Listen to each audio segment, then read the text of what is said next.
vision was to create a monumental piece of art that would not only earn a place in the Guinness World Records but also serve as a powerful symbol of our commitment towards eradicating period poverty.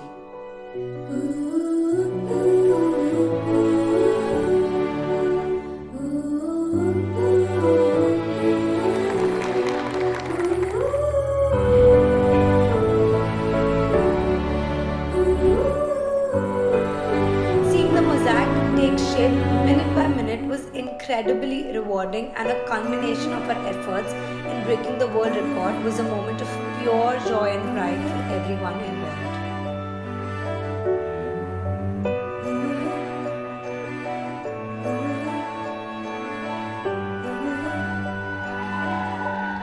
Breaking the Guinness World Record was not just a victory for Kamakhya, but for everyone that was advocating for menstrual equity and sustainability.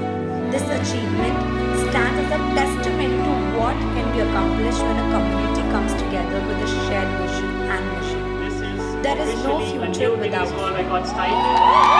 Congratulations to Kamakhya and the organization. And as we at Guinness World Records say, you are officially amazing. Congratulations to you once again.